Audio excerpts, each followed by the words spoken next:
Well, welcome to Meaningful Mondays. Today is Monday, October 18th, 2021. I'm going to be sharing a little bit of a report from my time on Line 3 in Minnesota with three different Native groups. And hopefully we'll have Keris and a few other folks here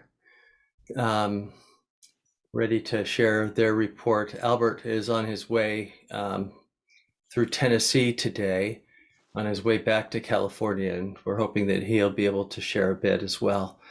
The slides that I'm sharing today are from a message I shared with my faith community, and we'll be sharing with them again since we did get a good recording that day. But as we recognize Indigenous Peoples Day, we do so especially in replacement of Columbus Day, recognizing that our Native sisters and brothers have been here for at least 15,000 years. And when we look at the overlap or the places that they've called home, it's a little confusing to look at, but there are some interactive maps like this online that allow you to look very closely and broadly at different groups. Sometimes they are placed in larger family groups in different regions like this.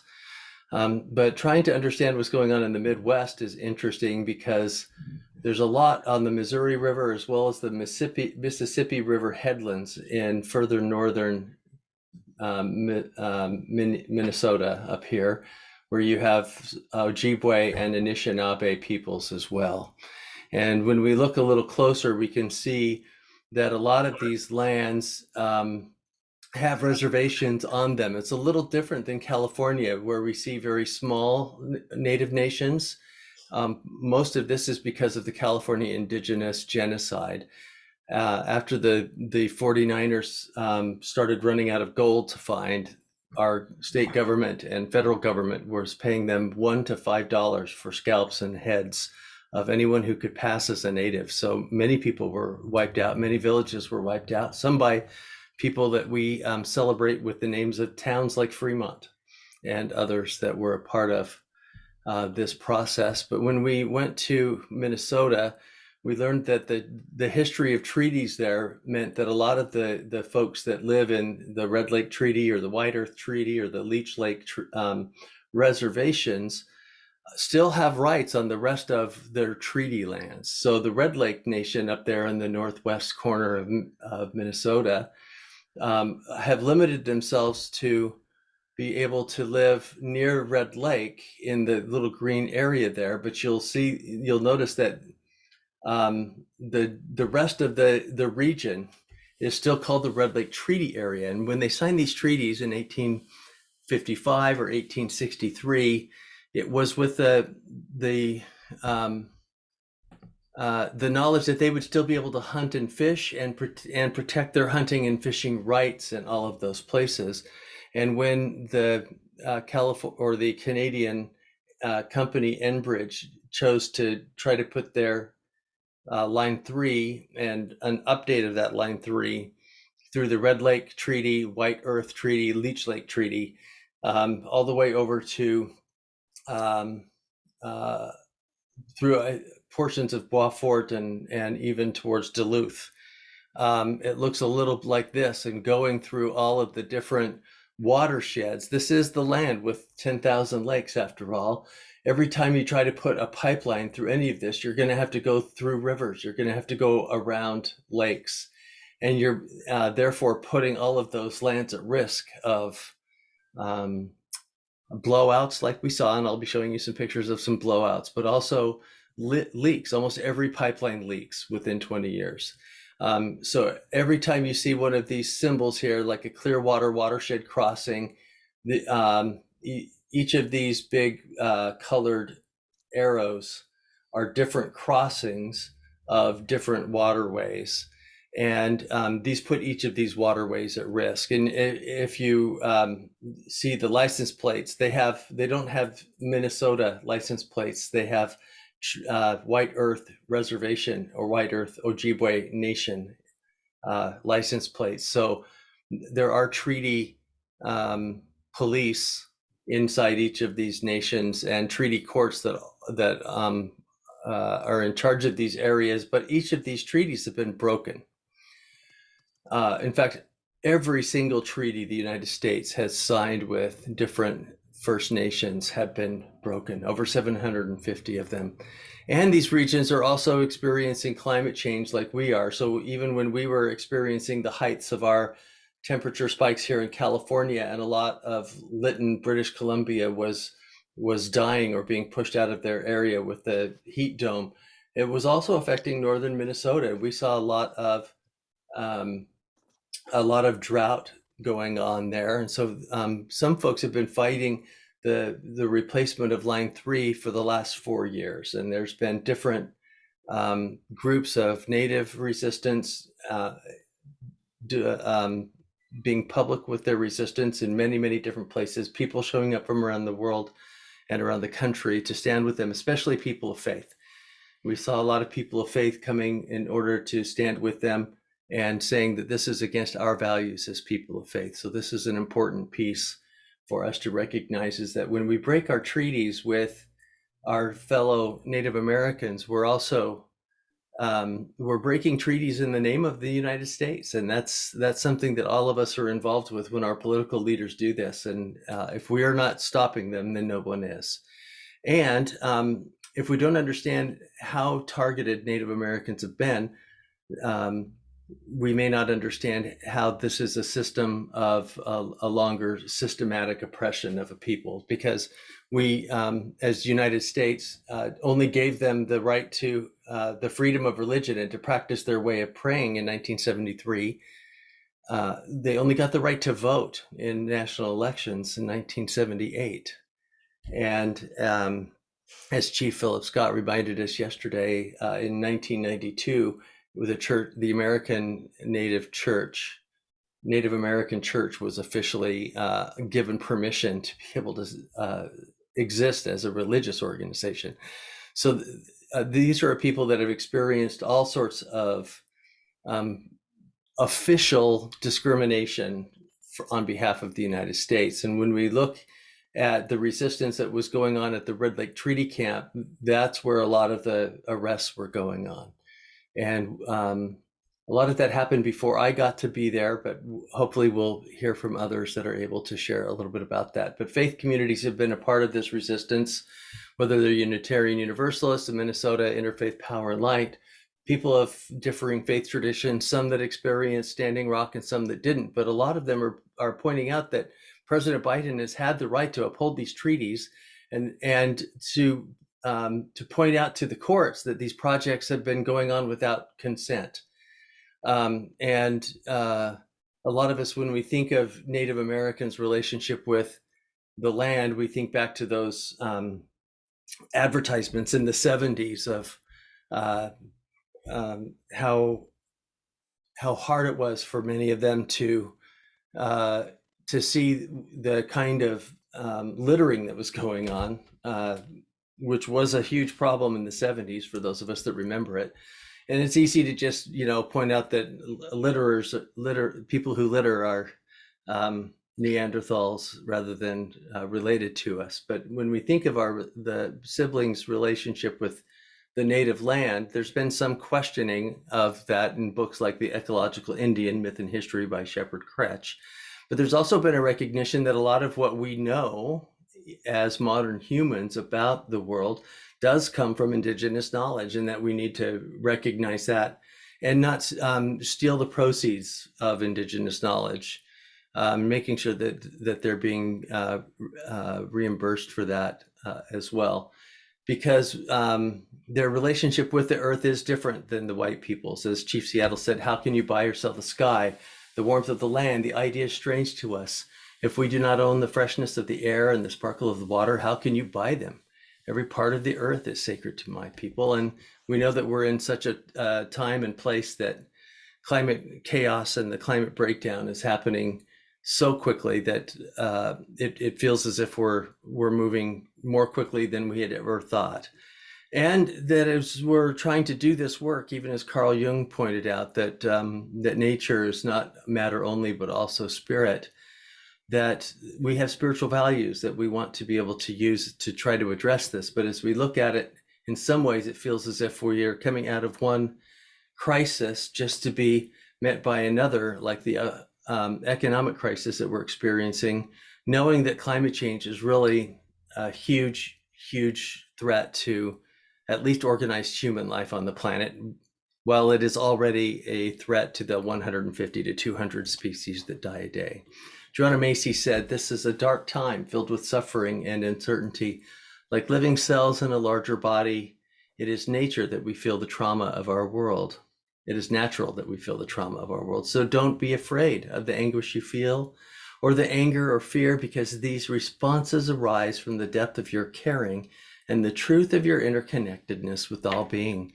We do need to reclaim our own createdness, and we can do that in ways that make sense for us, but doing so as a people in resistance is the ability that we have today to be able to point out when our own legal and police structures are being taken into and being co-opted by this system, because Enbridge also put $2 million into a slush fund for the police departments up and down Minnesota that they could draw upon is reimbursement for any of their activities. And this meant that they were willing to not only be on the line, and the police officers were happy to be there earning time and a half, but that other expenses and reconnaissance expenses may be reimbursed for them as well. So when we're trying to end the use of tar sands, which is one of the dirtiest uses of any forms of fossil fuel on the planet,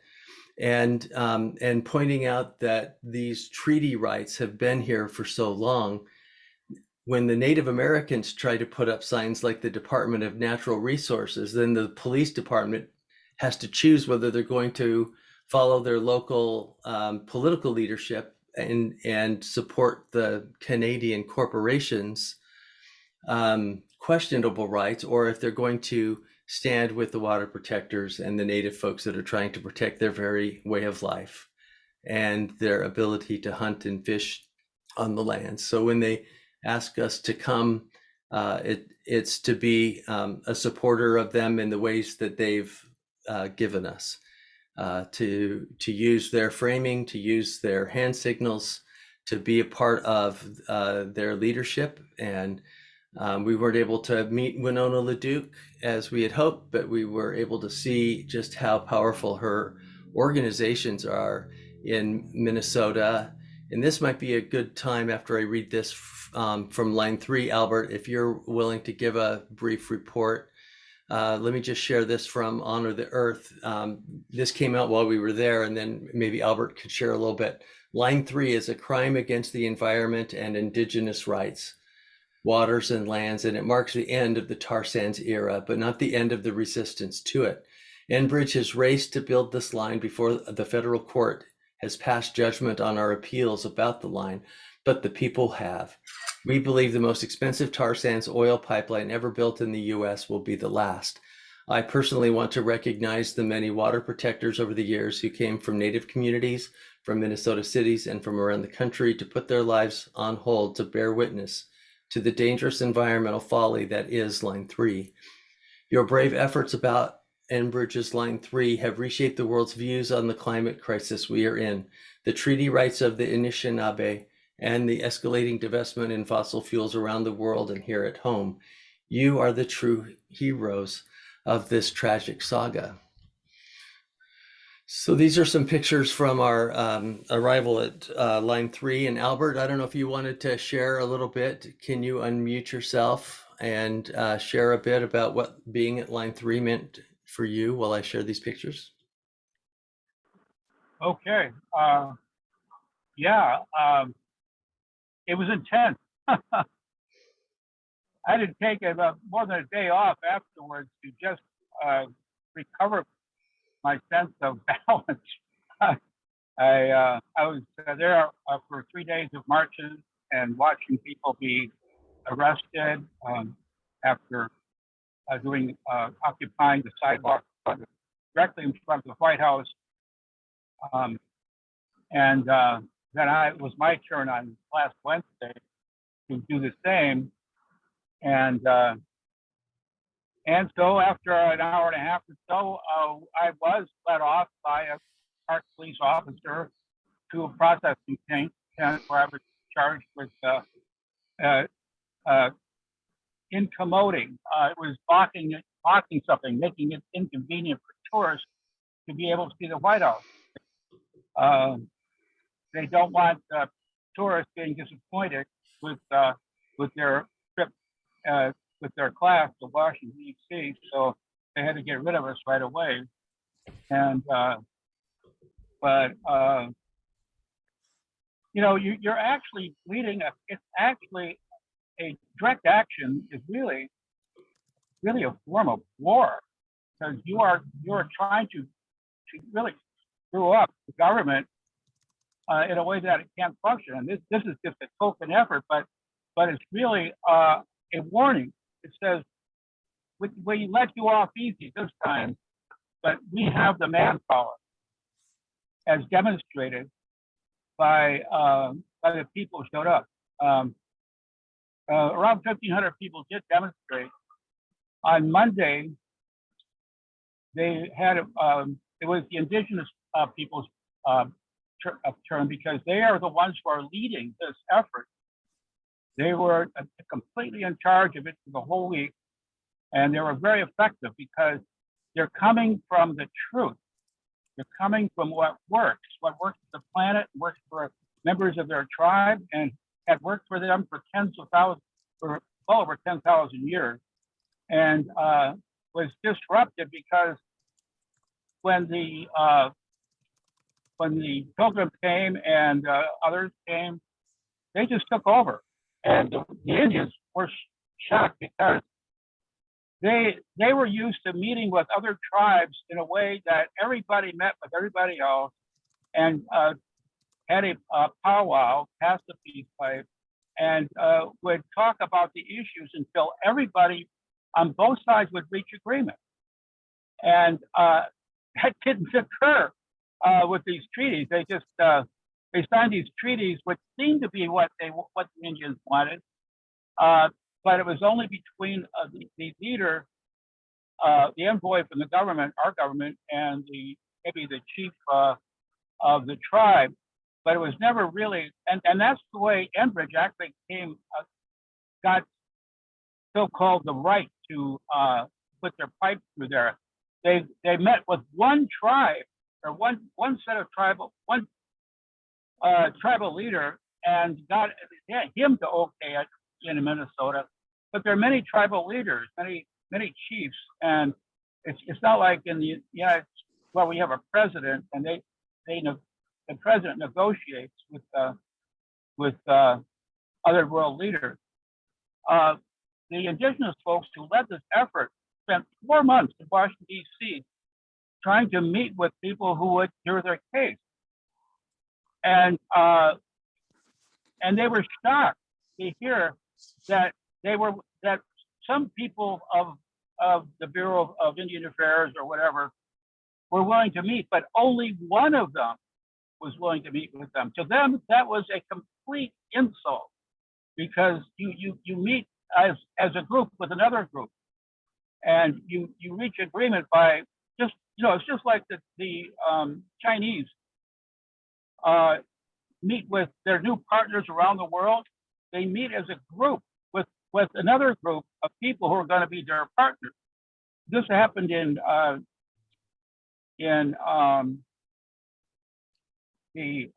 Oakland, when a Chinese construction firm, the largest harbor building company from China, led the redevelopment effort for Oakland, the planning for what to do with Oakland for the next 10 years with regard to business development.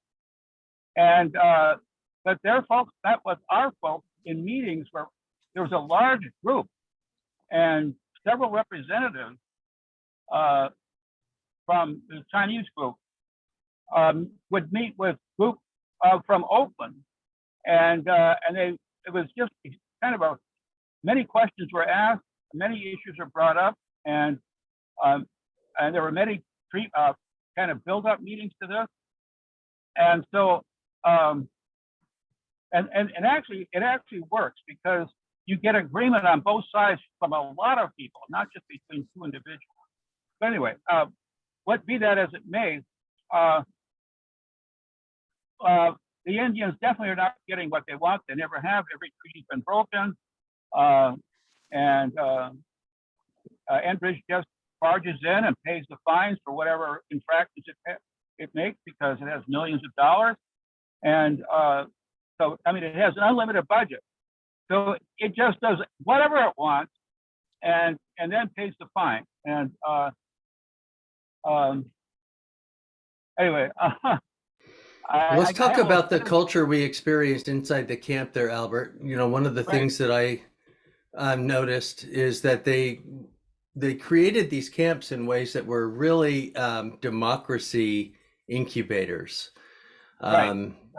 Yeah. They had matriarchal leadership in each of the camps. You can follow the female and then male indigenous leaders, but even the males were deferring to the females because that's their culture. They honor each other's lives, philosophy or faith traditions. They honor pronouns and the leadership of two-spirit people. I noticed that in every camp. They honored indigenous wisdom and asked that their wisdom not be appropriated. No photos, wisdom, or videos without consent. It really was a culture of stepping up and stepping back. And so using your gifts, but following their leadership and sharing the chores. And when it comes time to resist the police or other things, then you're you really do a lot of work. But there's a lot of anti-racism work that I think is going on inside these camps. And I think that's where a lot of the solidarity between African Americans and Native Americans is coming from. We met Bernie and Auntie Tammy at Red Lake Camp, and they taught us a lot. And do you want to share anything about what you learned there from Tammy and Bernie, Albert? Yes, it's what they set the example of how the indigenous folks led the actions in DC. They don't stand at the front of the column and say forward march. What they do is they meet with you before the march and thank you for being there over and over again. And at the end of the day, at the end of the action, they thank you over and over for being there. In other words, they validate and for whatever, for being there, first of all, being there, and secondly, for following through. But they do everything out of gratitude. Everything is out of gratitude. They really mean it when they say thank you for 5 years. Before they pick any plant or said about killing animals for food, they always ask if this is, they ask the plant, they'll ask the leeks in the ground, is it appropriate that I take you out of the ground? And if they get a yes, then they can take the leeks out of the ground. And if they get a no, they don't. They never pick the first plant they find, but no matter how hungry they are. If there's a salmon run, they wait 4 days for the salmon to run before they take their first salmon. They're extremely careful and very deferential to everybody. That's how they lead. It's a system of reciprocity, they taught us. Yes, exactly. And the sage that's in this wigwam was some that was actually that was harvested from Tammy's farm nearby. And she taught us how to use it in ways that are honorable for their culture. Females and two-spirit people can burn the female sage with seed, and males can burn the male sage without seed, and how to recognize that even here. But there's creative resistance all over. And Ron with the Indigenous Environmental Network was there the Sunday night we did an action, and he took his drone up and he could see where the breakout was happening, where one of the places they were drilling had created a breakthrough of an aquifer well and was pushing all of their toxic chemicals that they use in trying to lay these pipes. and it was blowing up and bubbling up out of the ground in these containment fields that they were trying to use bales of hay to try to contain. They even brought in some containment holders like these to contain some of these pieces, and these within 24 hours were overflowing outside of their containers as well. They brought in a big, like a semi truck that had some kind of water tank on it that could try to filter these toxic things to keep into the thing, and that exploded as well. So on this bottom left picture, our encampment ended up being right over here across the freeway from where they were. But all of this encampment was right here on Clearwater River. And this side is one treaty, and on this side is a different treaty. 1863 on this side and 1855 on that. So we were lifting up on being a witness on the other side of the freeway, since they wouldn't let us camp out on this side of the freeway. And they would actually send planes over about every 2 hours. Some of them look like drones, some of them look like planes, some of them you could see just as a white early star in the sunset over the camp. But it was a resistance camp, and it still continues to be a resistance camp, and they'll probably be winterizing that camp. And we did some help in organizing that for 3 days. And then we were going to go to Camp McGeezy. And Camp McGeezy is closer to Duluth, and that's where a lot of the other actions were going on. But when we heard of what that they were creating another firelight encampment across from the blowout, we decided to help hold this fort down with them. And basically on the side of the road to the airport, buses and us and our campground and all of the other things on, the rain covers and campfire would keep going, and they would do their work mostly at night on this blowout, trying to cover it up, while they were promising everyone that they were going to get oil into this pipeline by October 3rd, the next Sunday. But we were here holding down the space and kept the campfire going and the signs of resistance. No, line 3. And so we met other folks that had come from different parts of the line's resistance, some of whom had been living in their campers. Someone brought this teepee to be a symbol there with us. The great freedom of a young boy of one of the organizers that helped keep us fed well, and other folks that brought, I think this is Winona LeDuc's bus with Honor the Earth, and they have quite a few groups, but there's some other folks that have been up and down line 3. Some are preparing to do some work on line 5, but some of these folks have actually been at Standing Rock and have been doing some of this work for some time. And so hearing their stories and some of the work that they're doing in resistance to the fossil fuels and the whole system that keeps getting funded.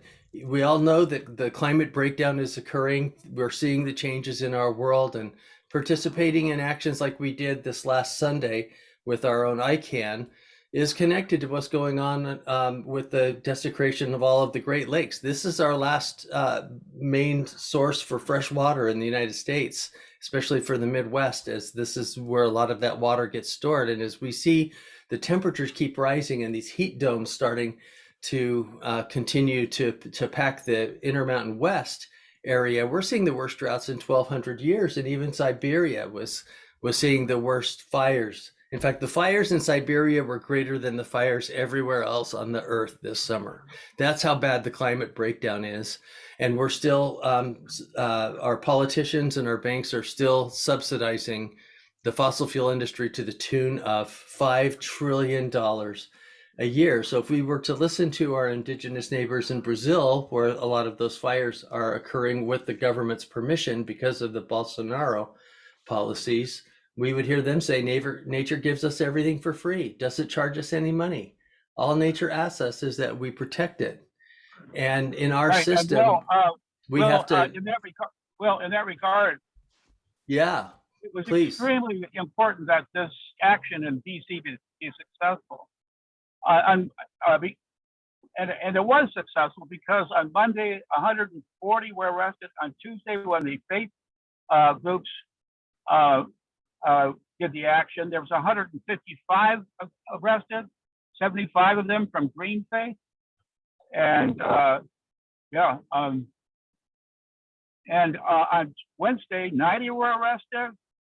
Throughout the week, 530 people were arrested, including those who on Thursday occupied the Bureau of Indian Affairs. And on Friday, they even had a march on the Capitol. It wasn't violent like President Trump did on January 6th. It's just some young men marching in that direction. And there were 900 arrests before all of your arrests in Washington, D.C., up and down Line 3. So that we know that what was going on in D.C. was also additional folks, some of them from Minnesota and resistance of Line 3 and others from around the country. Celia asked a little bit about that. I hope that Deb Haaland, Secretary of Interior, will be able to do some good.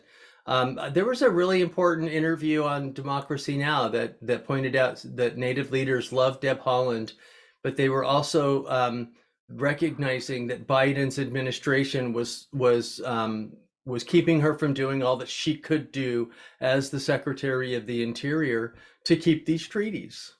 And fortunately, Albert, we have Keris with us now. Maybe Keris can share some wisdom of his time there as well. Keris, are you around? Yeah, sure. So I was at the Red Lake Treaty Camp in Thief River Falls, Minnesota, and spent a good amount of time there, a couple of weeks, and then my wife went back there for another 2 weeks after I and the rest of our family left.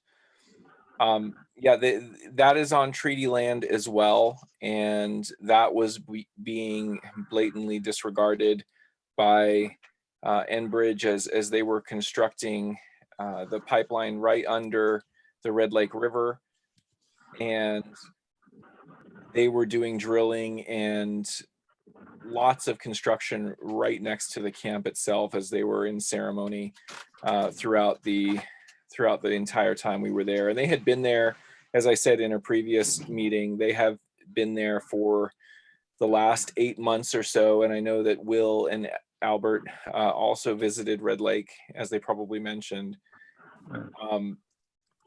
Just a blatant disregard of the treaty rights in that they have promised the use of these lands in perpetuity for hunting, fishing, ceremonial rights.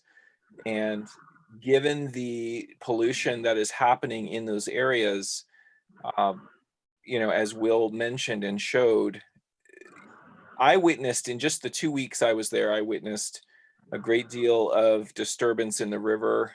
We noticed clams or the clams or the mussels that are in the river itself were dying off by the thousands. We witnessed that ourselves. And there's also an endangered bee there that they were very concerned about, the rusty patch bee that the construction companies were plowing through the fields of pretty relentlessly. But beyond that, I think it's the disregard and the disrespect to the indigenous people who have said no to this project, and the Minnesota Commission's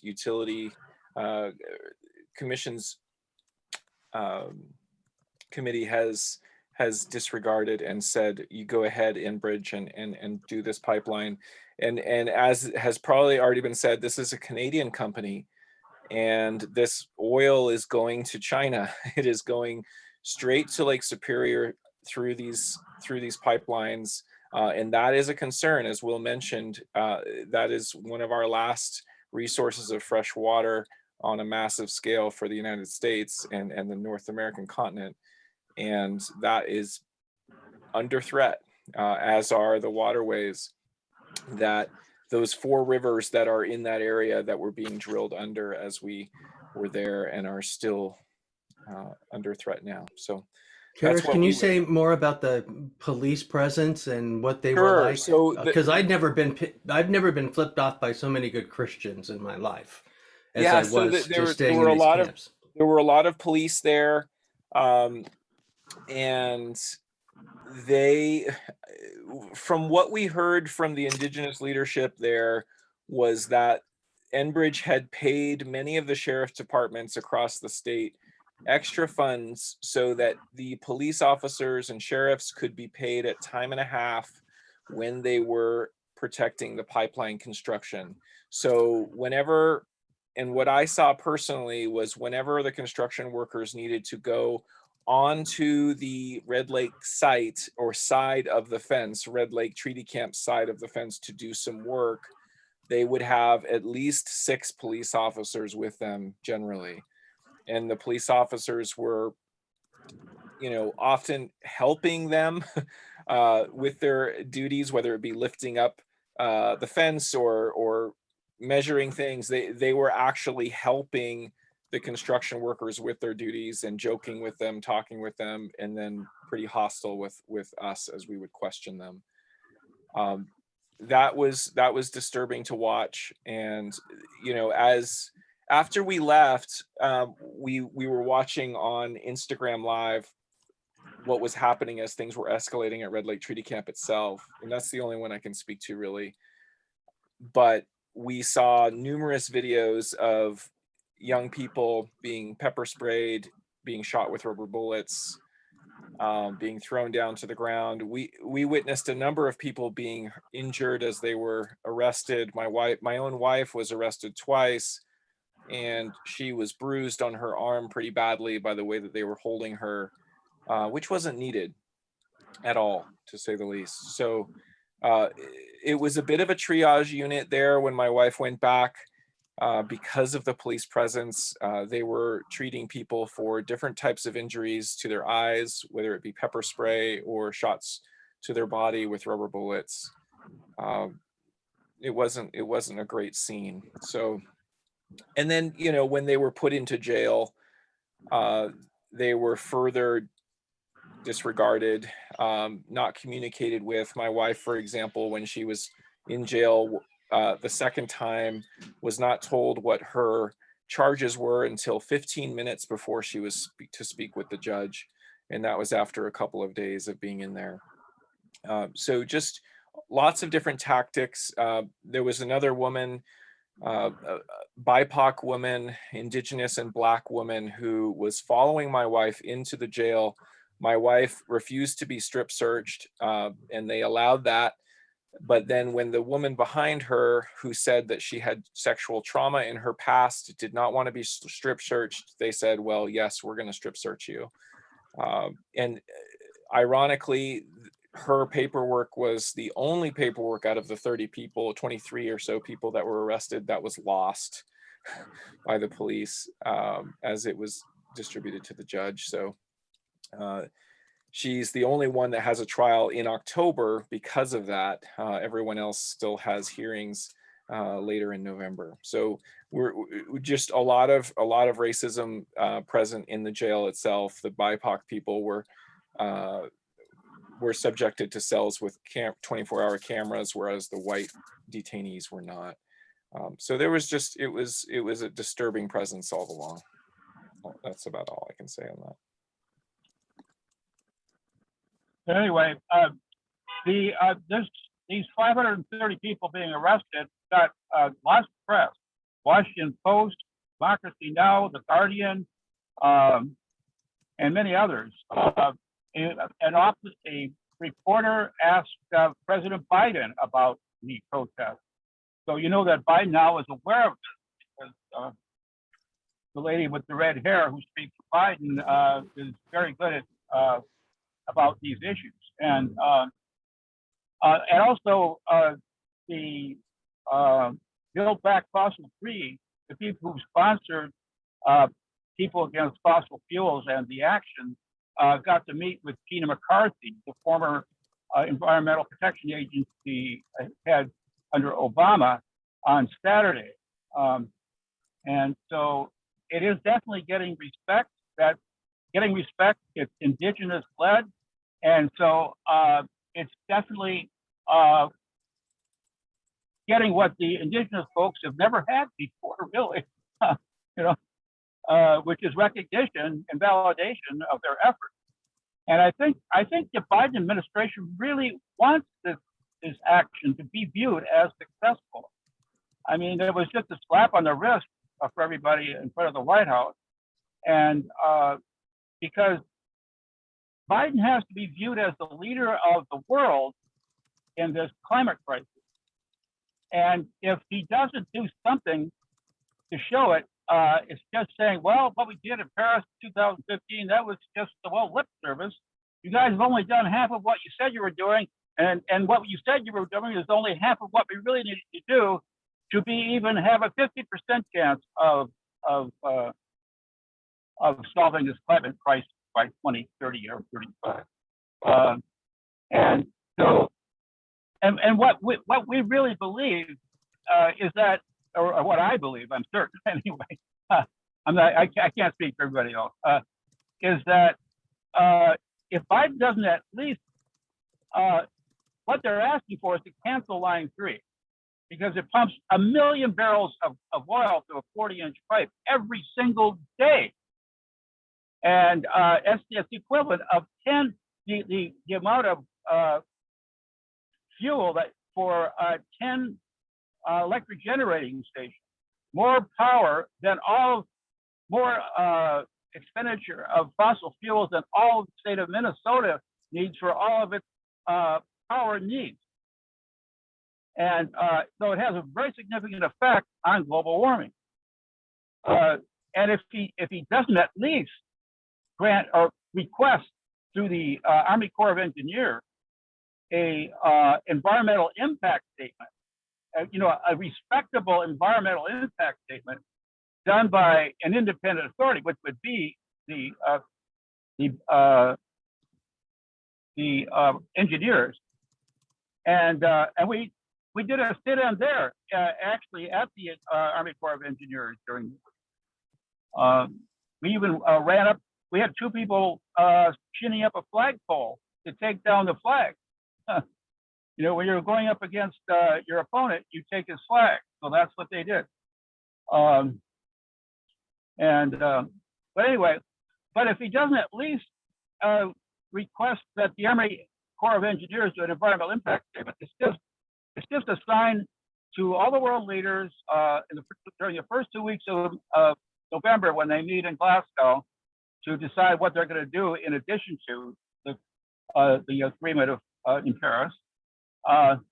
It will just say, look, you guys, Trump canceled our Paris thing, but I rejoined. But actually, you don't have to really do anything, just because I'm not, So why should you? So if he doesn't actually give at least an environmental impact statement for this Line 3 before they actually start flowing the oil through this completed pipeline, I think we're all just up ship creek. That's what I really, that's my opinion. Okay. Leave it at that. Okay.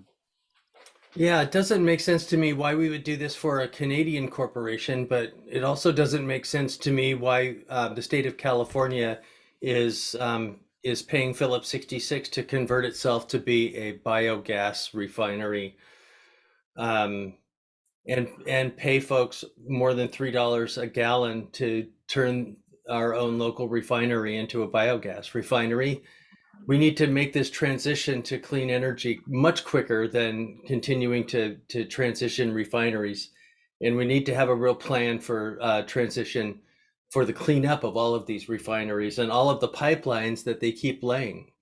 I don't know why we're still subsidizing this industry that 1 million people die of fossil fuel pollution, just the air pollution every year, let alone the other water pollution and everything else. So maybe we can open it up for a greater conversation with folks in our last few minutes. We have some folks here with great expertise like David and Jan. Celia, did anyone have any questions for Albert or Keris or myself? Yes, I do. Hello, hello. Hi. Can you hear me? Mm-hmm. So I'm no expert at all, but I do know I grew up in Canada, right? And I'm lived close to the Crees, South Saskatchewan Crees, and was adopted. And I've mentioned that before, but I do know. I think I tried to put something into the chat, but I think we're just too selfish, too greedy, too used to living the way we want to live. I mean, on the whole, I mean, people didn't get COVID vaccines. They don't believe science. We can't blame the police. We can't blame particularly companies that take advantage. We can, but I think we need to be very careful. Don't elect Trump people again. Don't elect the left again, because I think they're a bit radical, sorry. And I think it's really very important that we all change our lifestyles. Less water, you know what I mean? But I want to thank I understand where everyone. you're coming from, Celia, but I think that that's exactly what some of the fossil fuel companies are encouraging us to, as Yeah. a way of thinking about it, So as if sorry. this There is isn't something time. that we should be thinking about for our own consumption rather than thinking systematically. Yeah, I agree. But forgive me, I did want to say that, and I forgot.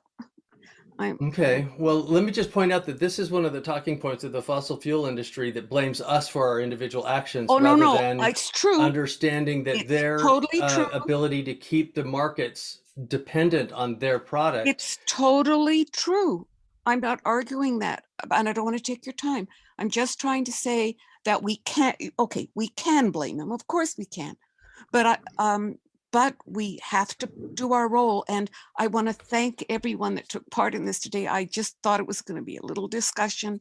You can cut me out if you like. Thank you so much. God bless you We're grateful all. you're here, Celia. Thanks for Bye. sharing. But I did want to lift that up, that is a talking point that BP and other different fossil fuels are actually, when we're asking them to change their ways so that we can make systemic change, so we can choose what kind of fuels we use to heat our homes. If they keep blaming us that we keep using their products and there's no other alternatives, then that's not a systematic way of Okay. changing this. But you said that 3 times, and I did not say that. I said we can't really blame other people. We have to blame ourselves. God bless you. I'm saying goodbye. Okay. I'm pointing out what the fossil fuel 4th rationale has time, Will. been. Sorry. All right. God bless you. Take care. Can I ask a question? Please. Okay, and this it's a sort of a two-part question, and I want to ask the 3 of you that were on the front lines. Did you? And I think I know the answer to at least the first part. Did you come away optimistic about the energy, the activism, the spirit of the people? And the second part is, how much youth involvement did you see?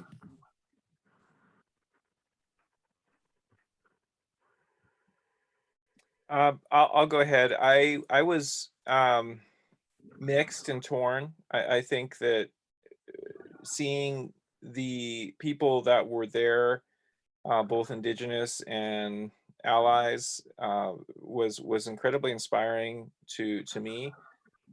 But there were simply just not enough people there. And there were a number of youth, I will say. I think most of the people were young in my experience. I would say between 20 and 35. Most of the people were college age or college students in my experience. There were some older folks, but I would say it was mostly a youth-led movement. Yeah, I was among the older folks there. What was it like in DC, Albert? I've seen some of the videos. Right. Yeah, there were a lot of young people. When I went to pay my fine at the park police headquarters, virtually all the people who were paying fines were were youth. Well, I would say at least half. And there were, 70s activists who were just really happy to be there and being part of this. It was for the most part a joyful affair, just like being, commingling with those at Red Lake or Firelight camps. It was a very joyful. You just loved being there with people who are committed to doing what needs to be done. The idea that we would fail just was not on our minds at all. Until I'm sure it wasn't on the minds of anybody in DC. It's just not conceivable that we will fail because we are committed. I did a lot of actions in the Bay Area on faith against fracking and no coal in Oakland, and getting utility rates reduced, so forth. And if you just show up with 15 people and you keep showing up, you're going to get what you want eventually, because your movement will build. It'll get attention, and more people will join you. And if your cause is right, you're going to succeed. And when you walk in with those 15 people the first time, the board of supervisors or the city council, they kind of their jaws drop because they can't believe you've got 15 people together to do something. And I remember with Western Service Workers in Oakland, who took over from the Black Panthers in '75. They have 24 chapters around the country. They champion folks who are low income or without a job, and mostly BIPOC. And we went to the Public Utilities Commission when they wanted a right after that explosion on the peninsula. Where was that? It was when, yeah. In spite of that explosion, they wanted a $5 billion rate increase. So we just walked in with 30 people 4 times, and we got $2 billion off of that rate increase. It's easy. It's not hard to get what you want as long as you're organized and you have just a few people with you. Because, like I said, if your cause is right, they don't want the publicity. They really don't want the publicity. They don't want to be called out, because the way they get away with it is that people don't call them out. When you do, it's obvious to everybody that they're just taking advantage. So I'm very positive, and I have no doubt that this effort will finally succeed. It will. Anyway. Can I ask you a question? Yeah. Please. I have several questions, actually. One was, it's a continuation of the earlier question, but how would you, what would you say about the spirit of the indigenous people there? They've been struggling so long, and to see the pipeline keep getting built. Second, just what are the numbers involved in the various camps, both indigenous and others that have come to support them? And the third question is, what can people back home all across the country do to show their support for that struggle? Keris, why don't you go first? Because the time you were there was in June, right? And then our time was in October. Yeah. So well, I was at Red Lake and a couple of other camps visiting. I would say that the first question you asked, David, the state of the emotions and the emotion, spiritual state of the indigenous folks there. I think that they were very tired, resolute, and the folks that I met specifically were very faithful in terms of their own spiritual journey, I would say, but extremely exhausted.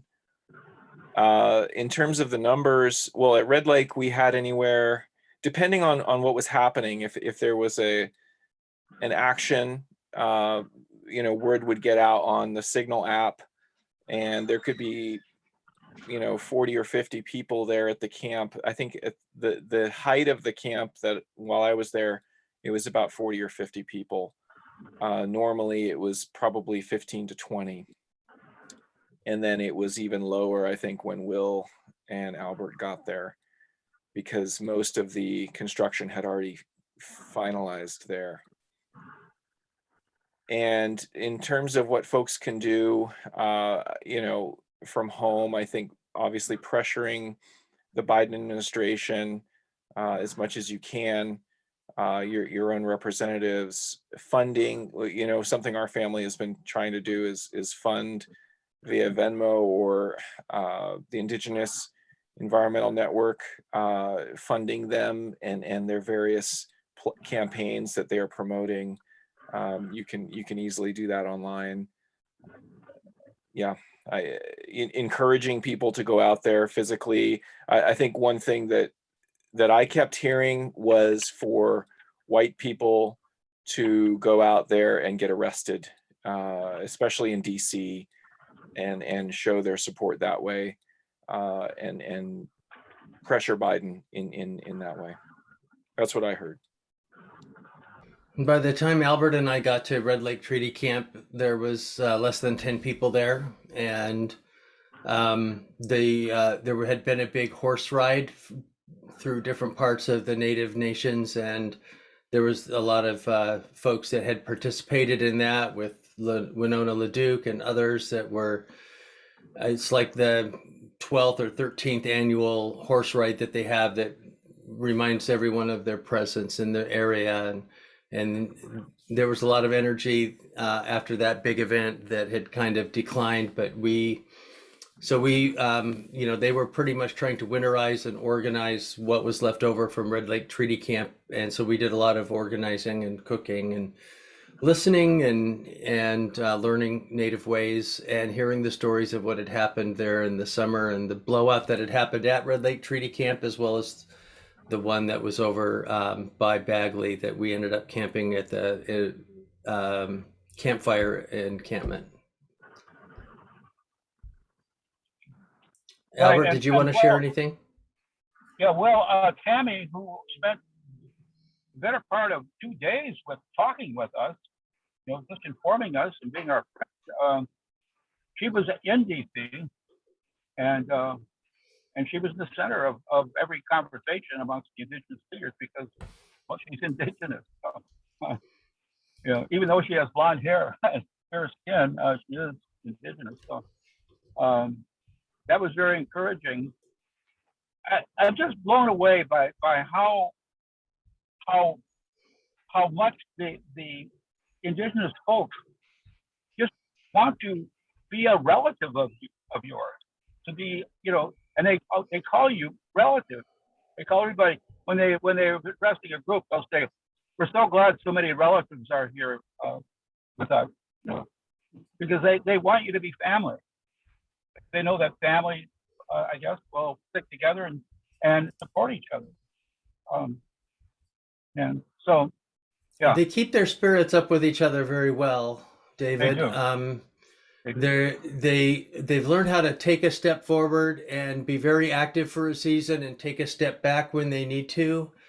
So there's a system for self-care, and there's not always that system of self-care. It's more of an interpersonal one when people are kind of feeling too invested or like that. It's more done interpersonally inside the camps, and done by the leaders themselves. But it's a very, I'm heartened because I think, for those of us who saw Occupy as a way for people to learn true democracy, I'm finding a spiritual base of these camps becoming democracy incubators that includes learning how to follow Indigenous leadership. And that part, I think, is among the best pieces for American culture that I think we can try to express in greater ways, is teaching folks how to be good relatives and how to follow Indigenous leadership